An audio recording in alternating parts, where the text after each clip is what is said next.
on your journey. You are welcome here. For those of you joining us online, we're glad you're here with us as well. If you're visiting with us today, we invite you to sign our visitor's book. And if you would like to join us for the coffee hour downstairs after the service, please feel free to take a green mug so that we know who you are and we are sure to greet you. Also, members and friends, to help folks connect, remember to wear your name tags with your pronoun stickers. If you need a new name tag, see our welcome desk in the back. I'm Linda Rio. My pronouns are she and her, and I'm very pleased to be with you today as your worship associate. Our music today is being provided by the wonderful Jamie Passman. We would like to thank all of you for placing your phone in worship mode, but please feel free to click in on social media and let folks know you are here worshiping with us today. Childcare for children under the age of 5 is available in our playroom located in the lower level of the RE building across the alley. Youngsters are welcome to join the play group when the older children are sung out to RE. But please know that all ages may remain in the service. All voices are welcome here. There's always a lot going on around the church, and you can read all about it in News and Notes, which arrives in your inbox every Friday, and there are also printed copies downstairs. If you'd like to receive News and Notes and you are not doing so, please stop by the welcome table in the living room, and they will get you set up. And Reverend Beth has an announcement for us. Thank you so much, Linda, and good morning to everyone. It is good to be with you. I'm the Reverend Dr. Beth Johnson. My pronouns are she and they. And it's a beautiful gray day. And here we are, finding our way in community. One of the things that I'm excited about, a recent opportunity that I've had, is to join the community action team at Hinsdale South High School. There's Central, and then there's South. And Hinsdale South High School has more students who have a variety of needs. So I'm pleased to represent us on this committee, on this team, and also to give you the opportunity to participate in our clothing drive. There's a caring closet that we have various needs that we need for our students. But right now we're in a clothing drive. And I will have a flyer downstairs. I'll make sure this gets emailed out to you. What we're in need of is pants, joggers and leggings, shoes and boots, brand new underwear, shirts and sweatshirts, coats and jackets, y'all, right? Coats and jackets, winter gloves and scarves. And these would be new or very gently used. The drop-off is happening on December 16th at the Mecca Center in Willowbrook and at the Community Presbyterian Church in Clarendon Hills. If you want to drop off here, I need them by Friday the 15th. So there's a flyer downstairs. I'll send an email, and that way you can remember what we need. And it's just sometimes we forget the needs that people in our community have and our students have. I'll bring you more information about the Community Action Team as we go along and as I become more of a member of it. So, yeah, let's just take a breath. And we begin by acknowledging that we here in the western suburbs inhabit areas that are the traditional territories of the indigenous peoples, including the Kickapoo, Peoria, Potawatomi, and many others. As people who are trying to live into a more just world, we have a responsibility to acknowledge the history and the legacy of colonialism, the harm done to Native peoples, and also to work to repair that harm. I want to thank Marion Hannah Wilson for bringing an exhibit to us that was held at the LaGrange Church. I understand it's happening there again. So we do this not to be performative, but to be informative and transformative. And I don't know what that transformation looks like for us as a congregation, but I just wanted to have that acknowledgement for us this morning. So this morning, we begin the journey this month of the gift of mystery. And so this morning I invite you to just breathe in, take in, allow mystery to enfold you, and allow mystery to be present to you throughout this service. As a people of faith and wonder, we welcome in the delight of mystery, the awe of unfolding adventures, the expansiveness of what it means to behold mystery as a gift of the imagination. Too often we relax into our routines, find comfort in old habits, and give in to the confines of our lives. In this time of worship together, may our hearts be nudged open to what may be. May our spirits be wrapped in curiosity to seek mystery and welcome her in. May our time together this day remind us to stay open, stay inquisitive of what we do not yet understand and may never understand, and be inspired to stretch ourselves into new ways of being. Welcome, mystery. Welcome into our hearts in our time of worship together, this mystery in which we are held. I'm reminded of words by the Reverend Karen Johnson. Life is a series of circles and transitions, some known, some mysterious. Transitions are like doorways. When we open a door, we think we know what we will find on the other side, but we can never be sure. So as we gather together today for worship, let us open to the mystery, the riddle, the mystery. Blessed be, and amen. You may imagine what we might be singing for our opening song. It is number 1003, and it is Where Do We Come From? So I'm going to invite you to rise in body or in spirit, and let us sing together.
Our chalice lighting is from John Donahue from Eternal Echoes. When you cross over from the invisible into this physical world, you bring with you a sense of belonging to the invisible that you can never lose or finally cancel. Because the invisible cannot be seen or glimpsed with the human eye, it belongs largely to the unknown. Still, there are occasional moments when the invisible seems to become faintly perceptible. This is precisely what kindles and rekindles all your longing and your hunger to belong. You are both artist and pilgrim of the threshold. As we invite our children up, I want to point out that that is from the Webb telescope. And when Unitarian Universalists saw it, we were like, that's a chalice, y'all. So I'm telling y'all, there is a chalice in the universe. So, Pam, you want to come up and be with our children?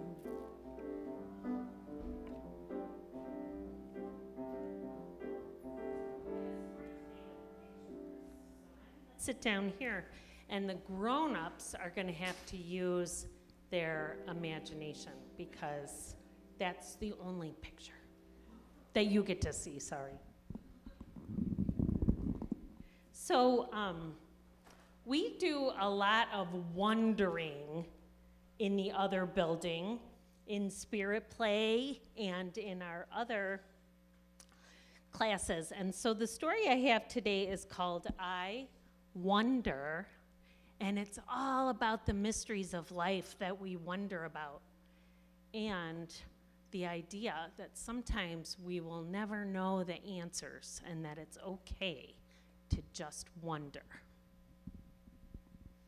Hopefully I can put this in there. Oh.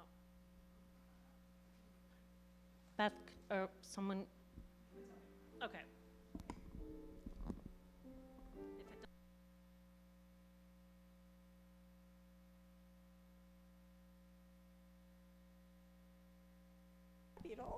I get to hold the mic. Or drop it. That's why we pay her the big bucks. That's right. Okay. So, can you, before I start the story, can you think of something that you wonder about?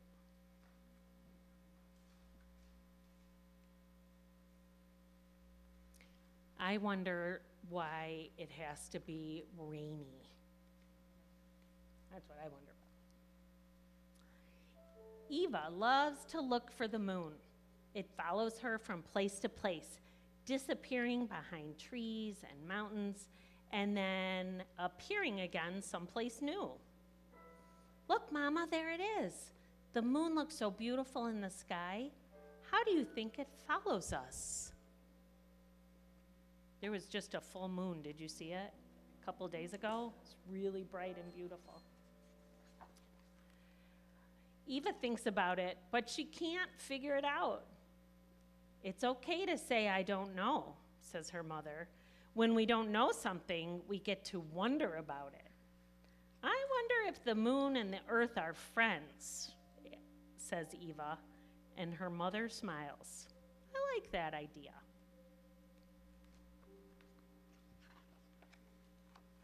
But Mama, how does the moon really stay close to us? Well, there's an invisible force called gravity that pulls all the things in the universe together, Eva's mother explains. Gravity keeps the moon close to the earth, and it keeps the planets close to the sun, too. They circle around like this. Eva understands a little better, but then she starts to wonder, but Mama, where does gravity come from? Yes. I don't know, Eva. Nobody really knows for sure. And when no one knows the answer to something, it's called a mystery. A mystery is something for everyone to wonder about all together. How fun! Eva imagined herself wondering about gravity together with all of the people in the whole world.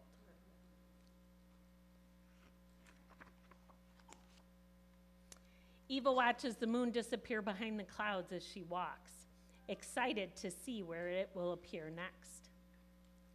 How many grains of sand are there? I wonder about that too.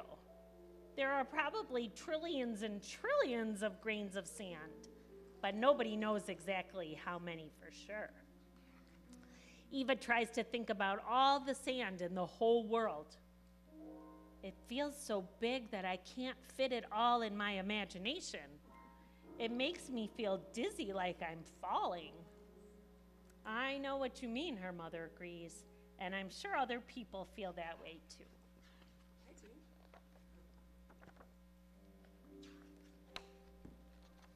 Eva walks down another path looking for the moon, and a little orange butterfly appears.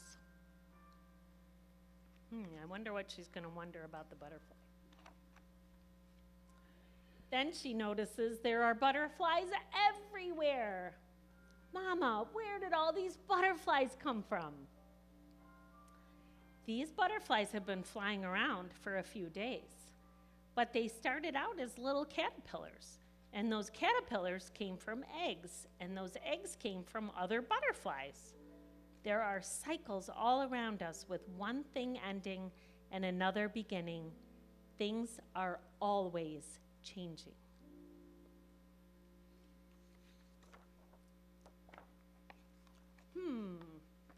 Clouds and frogs change, and me.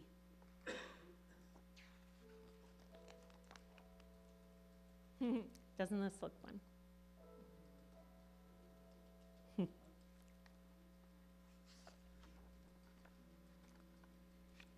Later on, Eva wondered, Mama, what was here before all the butterflies and frogs and clouds, before everything? Whoa, that's a big question, said her mother. I don't know. It's another mystery. I like trying to imagine what was here before the beginning of everything. What do you think was here? Dinosaurs, yeah. And Eva smiled, and she said big and loud, I don't know. She thinks about it for a long time, and then she has an idea. I wonder if there were feelings.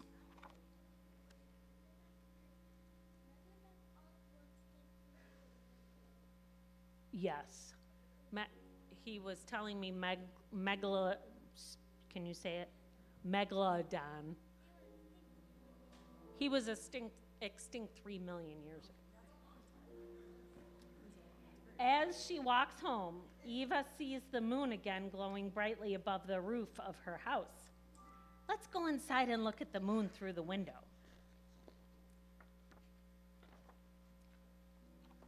We live with some big mysteries. When we come upon one, we're given a little gift. Every mystery is something for all of us to wonder about together. The end. Thank you so much. What do you wonder about besides rain? Oh my goodness. I wonder how the days and days and days can go by and the years can go by so quickly. Yes, I wonder about that too. Thank you for bringing us into mystery and wonder, Pam. Want to sing our kids out? Yeah.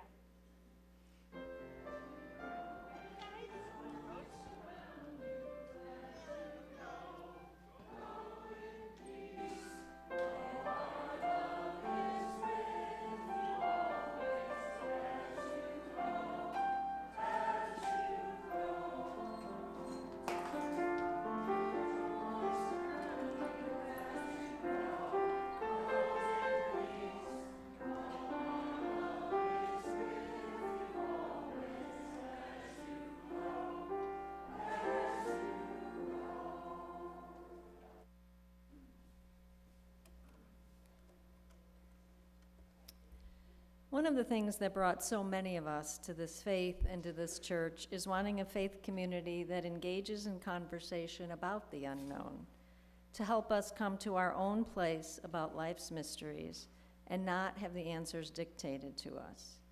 This church gives us the space and the support to inquire into mystery without judgment or mandates. We give of our time and our resources to ensure that such a place continues to exist for us and for others. Please join in our offering words, which are on the screen.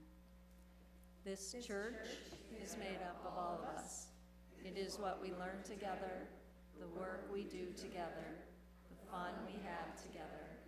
It is what we share with one another, with the people around us, and with all the world. We now gratefully receive your contribution. Thank you so much in advance for your generosity.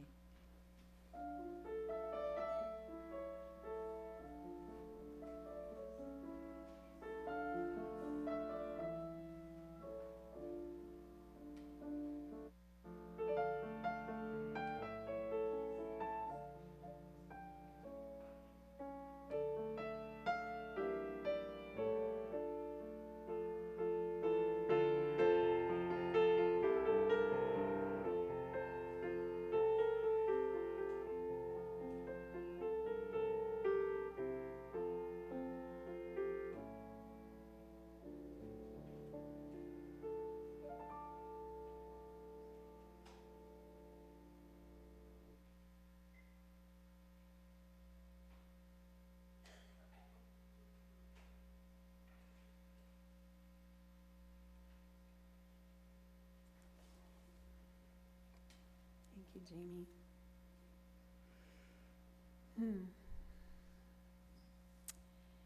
Engaging mystery is as much about returning to who and what we are in order to allow ourselves to imagine, to know, to not know. So I'm going to ask you to breathe with me again. Just breathe. Did I hear someone sigh? Breathe. Sigh. In a moment, we're going to sing Return Again. Return again, return to the home of your soul. Return to who you are, return to what you are. Return to where you are, born and reborn again. Those are the words, and they will be on the screen. And I invite you, as we sing the song, to let the song sing you and to see it as an invitation, to experience it as a meditation. Some of you are familiar with the song, others of you aren't. But as much as we can, enter into the invitation to return, an inner journey. Mystery, exploring mystery is inner and it's outer. So right now we're going to explore mystery with that invitation to our souls. And this song reminds us that we're born and reborn again and again and again, just like that moon that we come to count on. Waxing, full, waning, and dark. So we too, in our own lives, return again and again to our souls, that we may explore and experience the ways in which that we are held. So after the song, I will not have fallen asleep. I'm just going to invite us into a time of silence. Is it okay? So will you sing with me?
it wrong. Breathe with me and enter into that space of silence and honesty in your own soul.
Meditation by Dr. Rebecca Savage. Spirit of life, eternal mystery, receive the meditations of our hearts this day. We come to this space with the challenges and sorrows of our lives ringing in our thoughts, all that we have left undone, our relationships that may be frayed or fraught, the pressures of life, work and home hunching our spirits and bringing us down, things, people, and places that are breaking our hearts. Beyond these walls, there is so much that is out of our control. Let us leave it there, just for a moment. Beloved mystery, hold us close and whisper into our hearts that another world is possible, beyond our imagination, that we are building together, one prayer at a time, one hopeful declaration at a time, one act of forgiveness and grace at a time, one extension of care and compassion at a time. We give over all of our actions to you, sweet mystery, for we know not the impacts of our fruitful practices, nor do we invest ourselves in them. May we embrace today the wisdom that love is enough. May we embrace today the wisdom that love is enough, care is enough, patience and service is enough. The rest is mystery, and may that be enough. Amen. And blessed be. We enter into this time recognizing all that Dr. Savage has mentioned, what we bring into this space with us, our joys, our concerns, our challenges, and our blessings. If you have something that is weighing or dancing on your heart this morning, you're invited to come up and drop a pebble in the water, and you may say a name a word, a short phrase, to share your intention, and you may also drop a pebble in silence. So I invite you to come forward.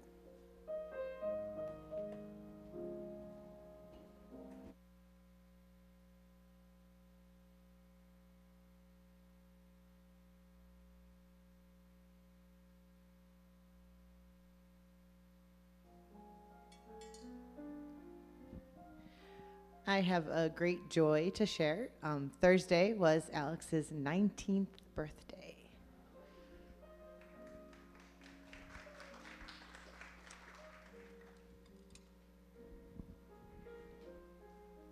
This pebble is for the passing of a very dear and long-term friend, George Lazick.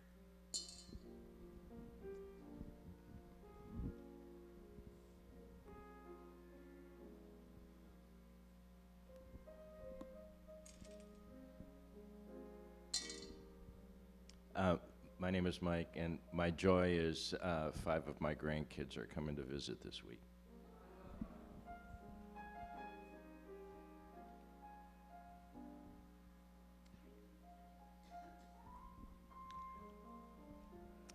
My name is Carol.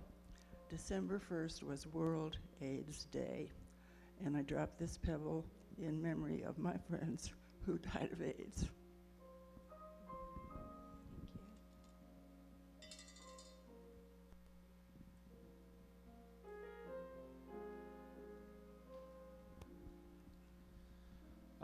Dear friend of mine growing up, his mother passed this week, and she was like an aunt to me growing up. I haven't seen her in a very long time, but it still makes me sad, and it reminds me that I need to reach out to people who maybe I've let go in previous lives as well.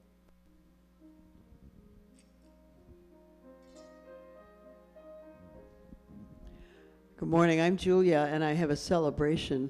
We were just talking before the church service. You remember last week we had a special selling of books for the incarcerated. I want you to know that we sold every book in Debbie Daniel Wayman's bookstore, every one of those. Yes, you all should celebrate yourselves.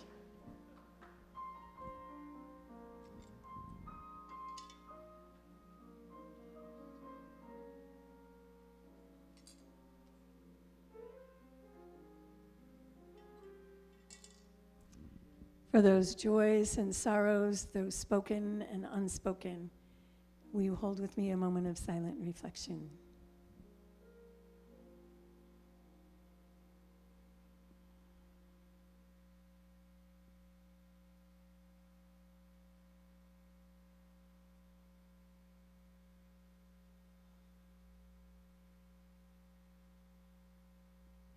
Spirit of life, Spirit of love, great mystery, Holy One, moving in, through, and among us.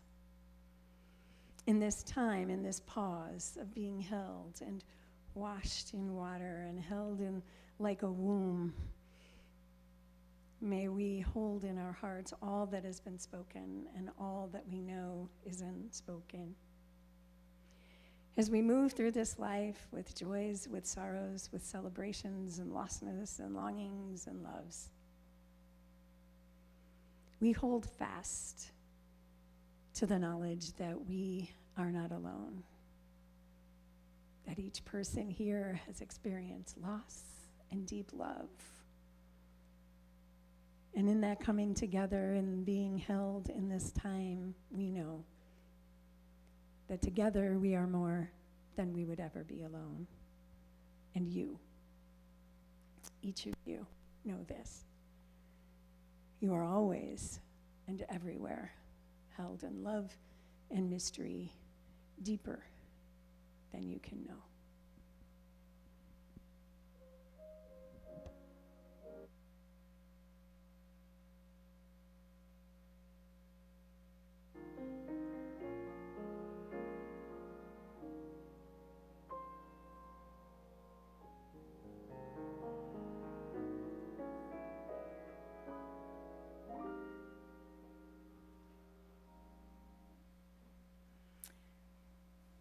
How does one address a mystery?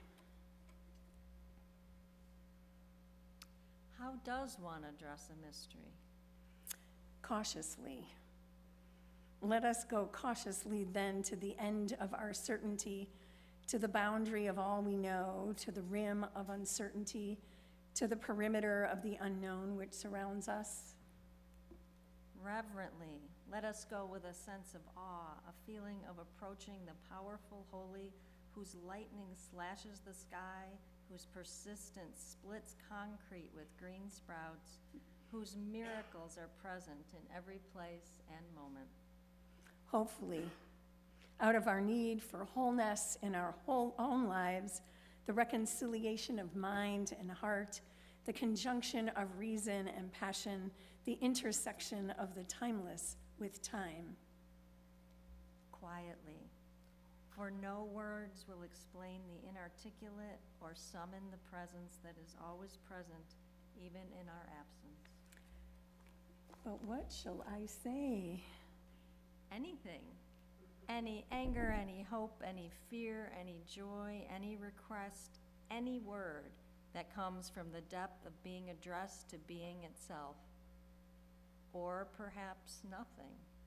No complaint, no request, no entreaty, no thanksgiving, no praise, no blame, no pretense of knowing or of not knowing. Simply be in the intimate presence of mystery, unashamed, unadored, unafraid. And at the end say, Amen.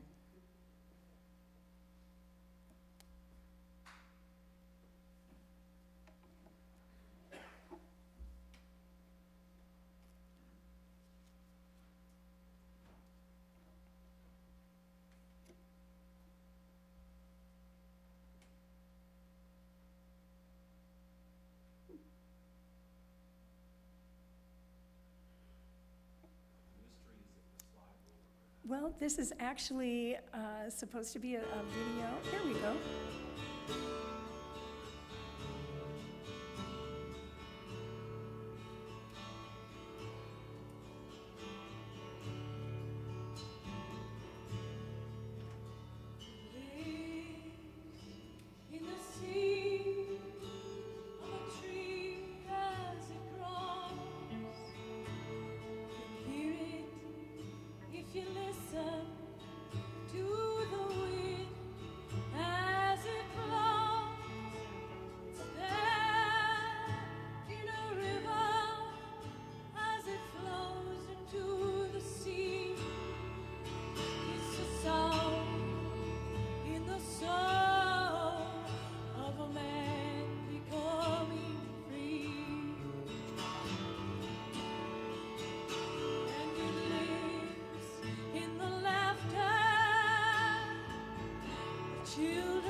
what to say. I mean, I do. I have a lot of words on pages. It's ironic to me. It's odd. It's paradoxical that we're talking about mystery as being ineffable and doesn't have words, and then preachers stand up with lots of words. The song that we heard, Mystery, is from Missagaya, Earth Mass, by the Paul Winter Consort. The very first time I heard of Missagaya, for some reason, I was at the DuPage UU Church. I think I was visiting my family who live in Naperville. I was still in San Diego at the time, or maybe not even, hadn't even moved to San Diego when I went to church. And it was during the Christmas holiday. And they didn't meet in their sanctuary, they met in a larger social hall. And then people did readings and pieces from Missagaya. And then I got to be friends with Jim Scott, who has participated in Missagaya. It's so expressive, and it evokes in us the presence of mystery. I remember the first time that I heard it, it undid me. I mean, really heard it. It was in a rehearsal for a service that I was doing at my last church. And one of our members was an earth lover and had a beautiful voice. And I was there for the rehearsal, and she sang that song. She lives it too. And I was undone. I cried. And not the dignified tears that flow down, but snotty crying. Really, shoulder shaking. Like, oh my. This is a prayer to mystery. In mystery, we're born. In mystery, we live. In mystery, we die.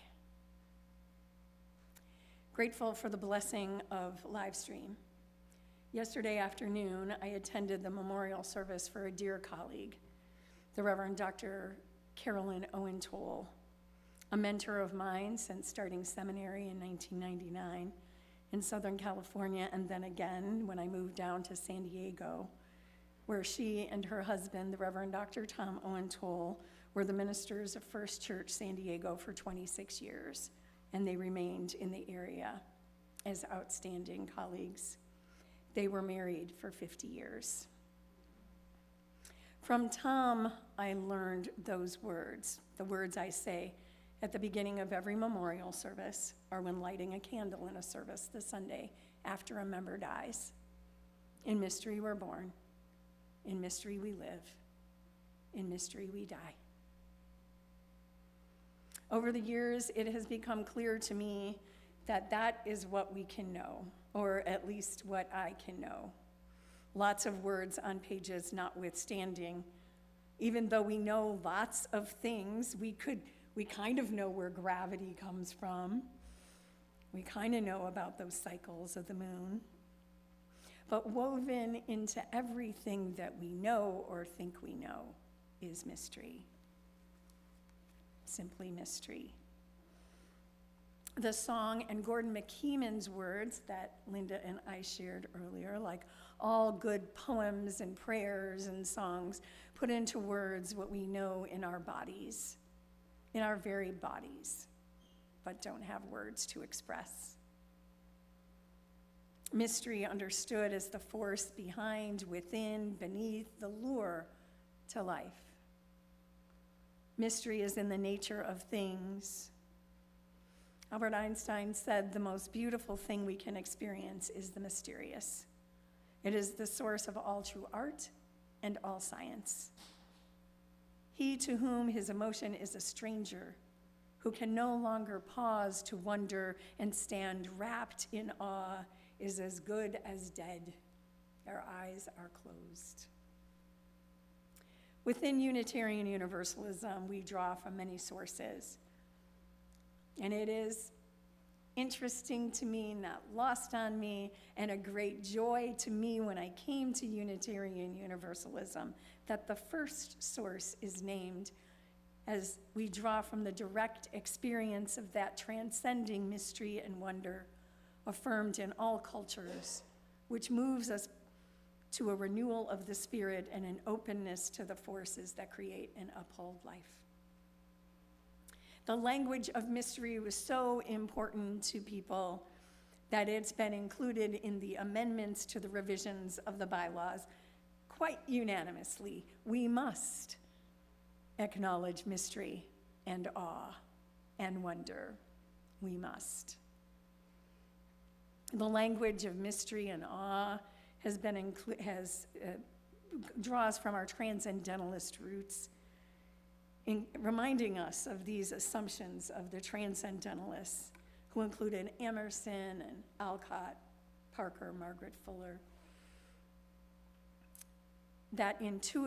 Emerson, that intuitive faculty, instead of the rational or sensical, became the means for a conscious union of the individual psyche, known in Sanskrit as Atman, and the world psyche, also known as the oversoul, life force, prime mover, and God, known in Sanskrit as Brahma.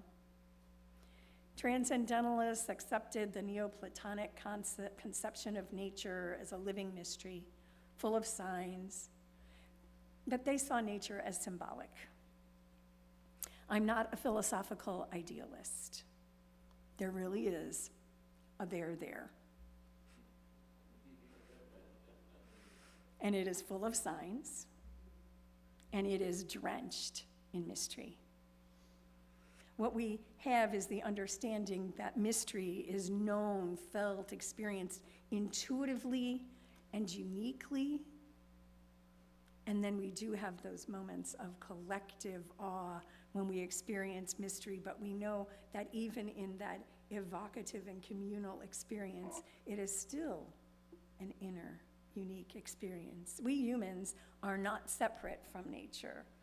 In the words of the poet Susan Griffin, we are nature seeing nature, we are nature with a concept of nature, mystery found within us and all of us, being at once particular and universal. We all may have a sense of awe and wonder, and we may relate to one who describes their experiences. Again, that's why we love the poets and the mystics, because they can get us closer to our very own experiences with their words.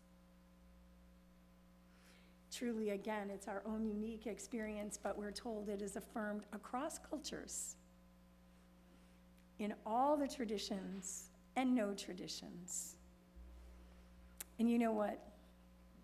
We can't argue someone out of their sense of mystery. At least, I don't think we should try. It seems to be the inheritance of being human, to look up at the sky, to be in awe, as the Ava in our story. Mama, why is there anything there? Peter Mayer's song, Holy Now. You know, it's a miracle that anything is here at all. As the philosopher and scholar of religion, Mircea Eliade, wrote, a single view of the starry celestial vault would be enough to awake a religious experience. A single view of the starry celestial vault would be enough to waken a religious experience. For a long, long time, I've been longing to see the stars as they look if I were in the middle of the ocean with no lights. That's why I keep returning to those visuals of the sky and the stars and the cosmos. To look at the depths of the ocean and to be transfixed, to look into the depths of another being and to be transformed. I affirm with Eliade and Einstein that the rest of nature inspires that awe and wonder, and that the mysterious is one of the most beautiful things we can experience. In mystery, we are born, is an affirmation of this vast cosmic wonder. What was there before there was anything, Mama? Oh, people can have some thoughts about that. And you may really think you know. Maybe there was nothing at all. Really? Can we know? And even in the birth of a child, that wonder, that looking into those eyes. In mystery we're born. In mystery we live. Again, there are things we know, things we don't know. There are times when I really, really, really want to know. You know? Like I really want to know. And lately, y'all, maybe it's age, maybe it's life, maybe whatever. I don't need to know as much. Doesn't mean I'm not curious. It doesn't mean that I can't be a rigorous thinker. But it means that I can live with mystery. I can be held in mystery. I cannot know. Not to denigrate knowing. There's lots of people, we like to know things. But embracing mystery, living in mystery is an opportunity to be.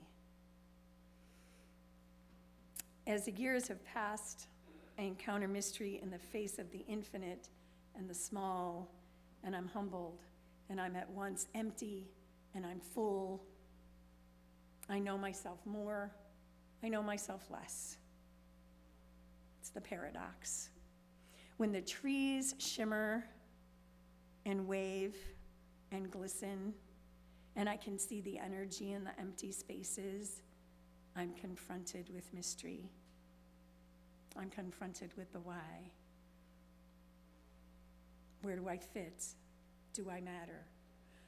What does my beholding do to that which I behold? Mystery.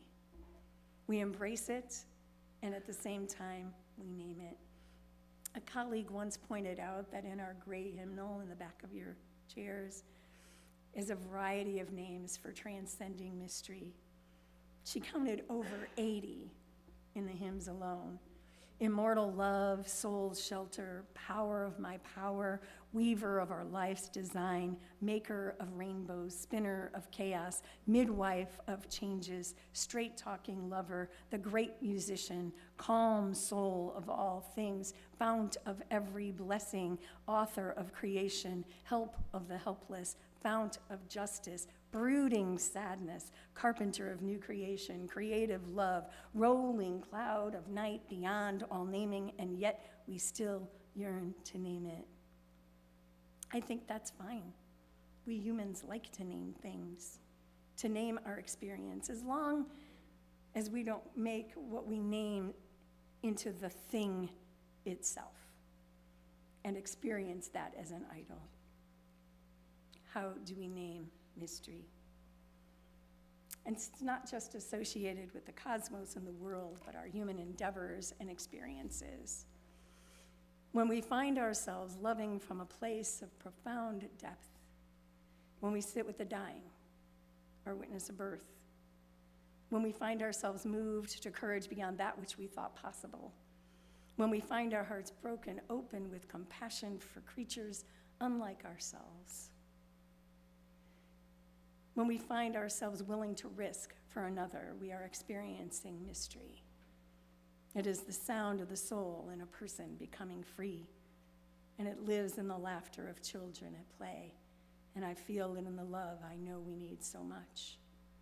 I know it in your smile, my love, when our hearts touch.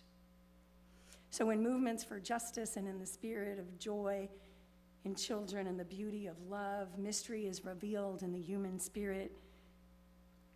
Mystery is found in that response, but when I listen deep inside, I feel you most of all. What is your response to mystery? To not knowing? To not having all the answers? To feeling, perceiving the moreness in which we live and move and have our being? I'm put in mind here of the poet Rilke, who in Letters to a Young Poet, written to Mr. Capus, he most famously advised living the questions. He says, "We must accept our reality as vastly as we possibly can. Everything, even the unprecedented, must be possible within it. This, in the end, is the only kind of courage that is required of us. The courage to face the strangest, the most unusual, most inexplicable experiences that can meet us. But the fear of the inexplicable has not only impoverished the reality of the individual, it has also narrowed the relationship between one human being and another, which has, as it were, been lifted out of the riverbed of infinite possibilities and set down in a fallow place on the bank where nothing happens.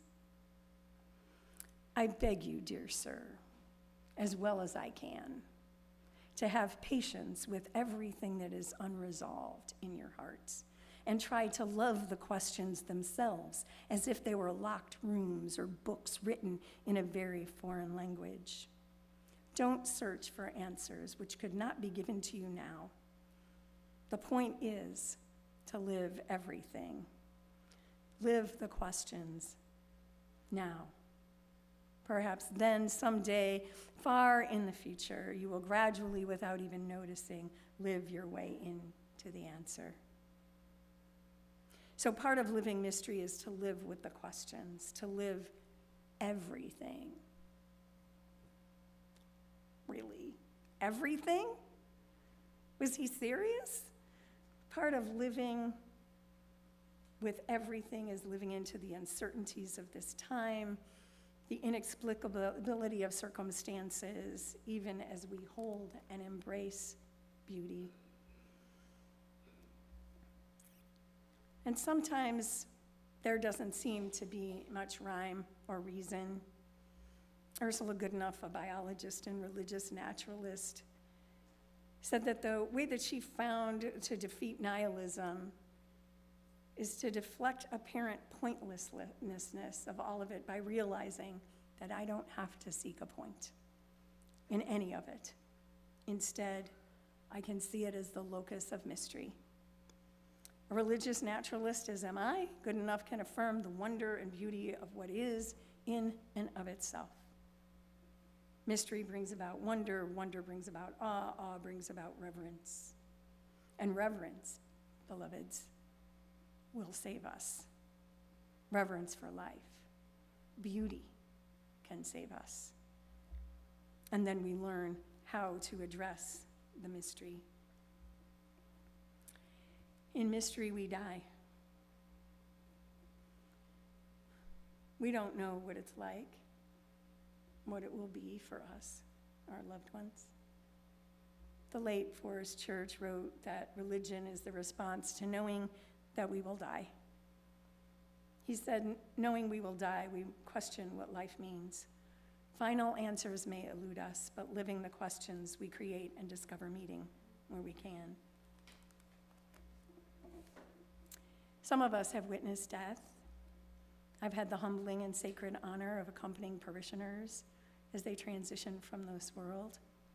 In those moments, the hours, sometimes days of transition, even in those moments, I know I'm in the presence of mystery, the presence of the holy, the transcendent and the immanent together. Last Monday, I had the gut-wrenching yet sacred honor of helping my beloved Kitty, Ms. B, transition from this life. It was a peaceful passing. It was an honor. There are people who are death doulas who help people into that mystery. I speculate that consciousness persists at least some point past death, but I don't know. But this is what I know. This is the only thing I know. And I tell you every week, you are held in love and mystery deeper than you can know. It truly is the only thing I know. That there is a love in this world that holds us, that mystery surrounds us and holds us to. McKeeman said, simply be in the intimate presence of mystery, unashamed, unadorned, and unafraid, and at the end say, amen, and amen, and amen. As we live this life, in mystery we're born, in mystery we live, in mystery we die, and in between is the grand mystery of living life as fully, as holy,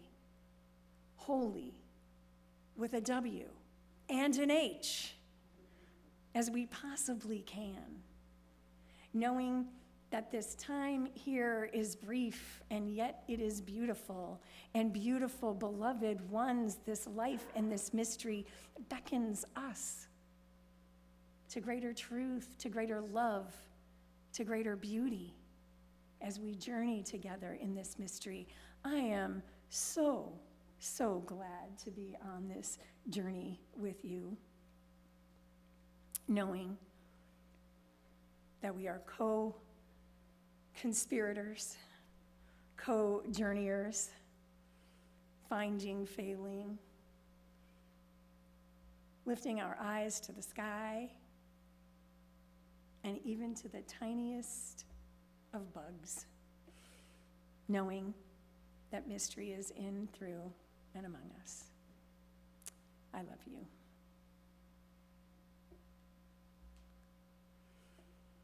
Please join me in our chalice extinguishing words. We extinguish this flame, but not the warmth of this community or the fire of our commitment. These we carry in our hearts and share with all the world. As we leave this place, breathe with me. Take another breath. Some of us long to go home. That is Ireland, home of my heart. Where is the home of your heart? As we leave this place,